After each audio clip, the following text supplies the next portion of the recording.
Tu veux rejoindre le service militaire américain, mais tu es indécis. Tu ne sais quel est le comportement que tu dois choisir, que ce soit de Army. Bien entendu, l'armée en quoi est divisée en plusieurs branches. Ou encore, c'est le Air Force qui est divisé en plusieurs branches. Ou encore, c'est le Navy qui est dirigé en plusieurs branches. Ou encore le Marine Corps. Ou encore le nouveau qui est le Space Force.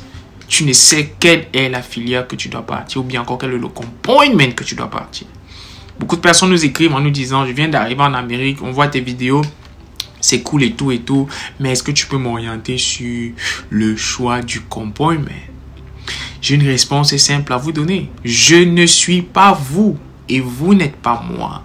Tout ce que je peux vous apporter, c'est mon expertise. Je suis un certain domaine donné.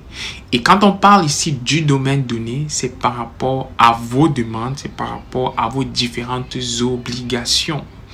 Par exemple, quelqu'un qui est single ou bien encore quelqu'un qui est célibataire sans enfant n'a pas les mêmes obligations qu'une personne qui est célibataire avec enfant ou encore n'a pas les mêmes obligations d'un couple marié avec ou sans enfant.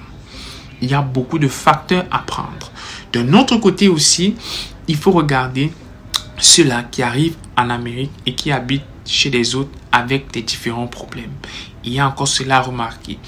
Il y a encore un autre aspect à prendre, c'est cette personne-là qui arrive en Amérique avec l'objectif de faire des études supérieures. D'autres qui arrivent dans le sens selon lequel ils ne veulent pas aller à l'école.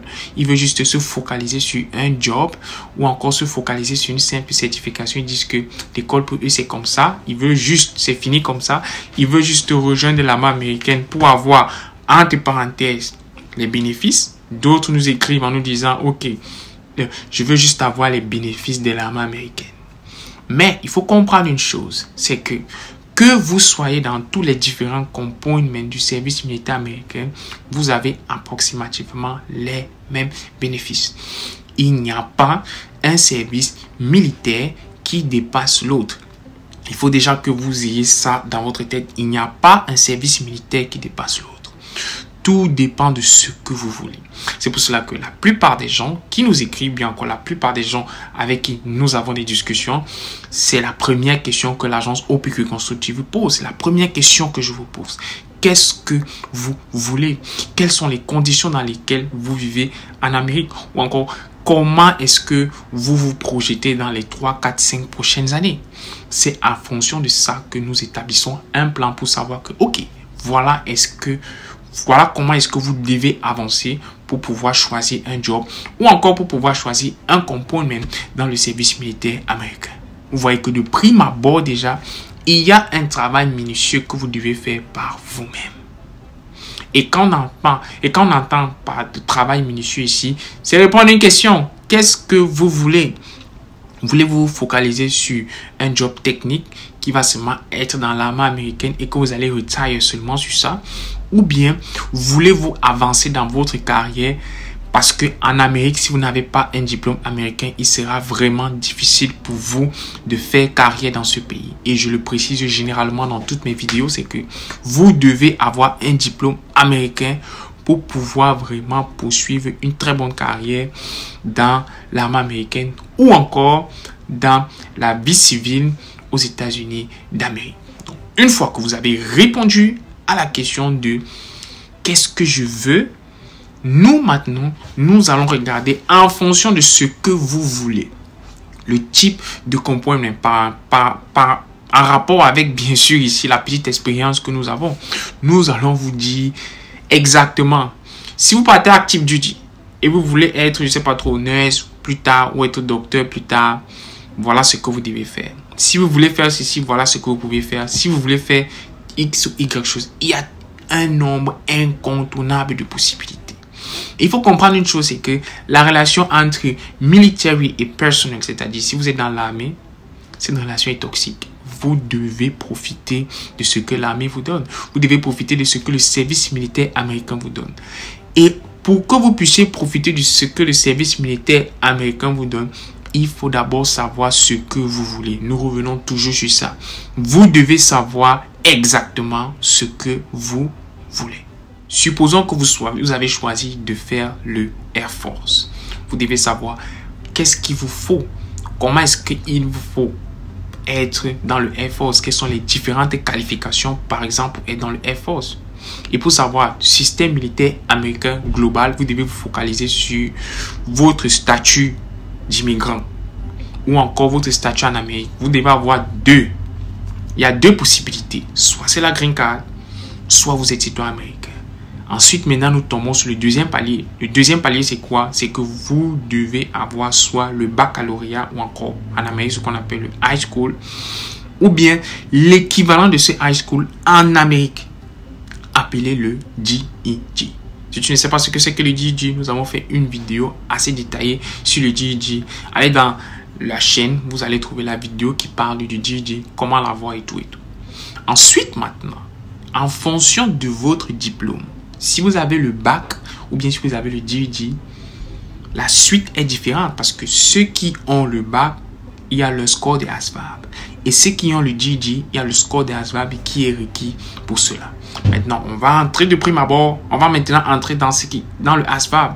Le ASVAB qui est ce test d'aptitude en anglais qui vous permet d'avoir un job dans le service militaire américain. C'est très important. Le ASVAB vous suivra tout au long de votre carrière dans le service militaire américain. Il faudrait déjà que vous mettiez ça dans votre tête. Alors, quelque chose qui va vous suivre tout au long de votre carrière, il est important que vous étudiez pour ça. Et pour étudier pour le ASVAB, il y a deux grandes méthodes. Il y a deux grands endroits où vous pouvez partir. Vous pouvez le faire par vous-même. Il y a de multiples applications en ligne. Il y a des multiples livres que vous pouvez avoir sur Amazon et tout le reste. Ou encore, il y a un site appelé March to Success où j'ai fait tellement de vidéos pour dire comment est-ce que ce site est bien et comment est-ce que ce site peut vous aider gratuitement pour que vous puissiez vous entraîner pour votre test de ASVAB. Ensuite, maintenant, il y a la deuxième option. Vous pouvez contacter une agence particulière. Par exemple, l'agence OPQ Consulting, ou bien sûr, nous nous chargeons de votre formation dans le test de ASVAB en français pour que vous allez composer en anglais.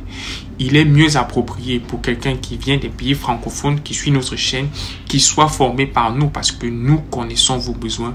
Nous savons où et comment nous devons vous apprendre ou encore comment vous teach ou vous coacher pour que vous puissiez avoir ce test-là. Et dans le test de ASVAB, c'est pas compliqué. Le test de ASVAB a généralement 9 matières où 4 sont vraiment importantes. Et les 4 matières importantes, c'est 2 matières d'anglais et 2 matières de mathématiques. Nous n'allons pas entrer en profondeur ici. Dans le test de ASVAB, nous avons fait une vidéo totalement détaillée sur la formation du test de ASVAB dans l'agence OPQ Consulting ou encore les différentes rubriques du test de ASVAB. Alors, une fois que vous avez passé votre test de ASVAB, dépendant des différents components, si on entre ici dans le service militaire américain, particulièrement l'armée est le seul service militaire où vous choisissez votre job quand vous êtes encore au bureau du recruteur. Vous avez le choix. Comparé par exemple au Air Force où ils vous disent les jobs qui sont disponibles et le moment où vous allez partir en formation. Donc, comme je le dis et je le dis toujours, faites d'abord vos propres recherches avant de contacter X ou Y. En Amérique, l'Internet court, comme le dit généralement dans mon pays d'origine que le Cameroun. L'Internet court. Donc, utilisez Internet pour que vous puissiez chercher l'information. Cherchez les différents jobs. Nous avons dit comment trouver le job.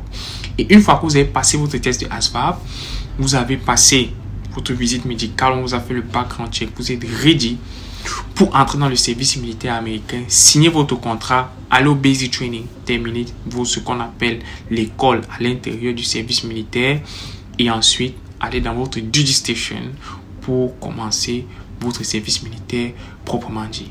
Alors, si tu es intéressé par ce type de contenu ou bien encore tout ce qu'on a raconté durant toute la vidéo, tu as pu bien vouloir nous laisser un pouce ou bien lâcher un commentaire, like, subscribe, partager et faire ça en sorte que ce type.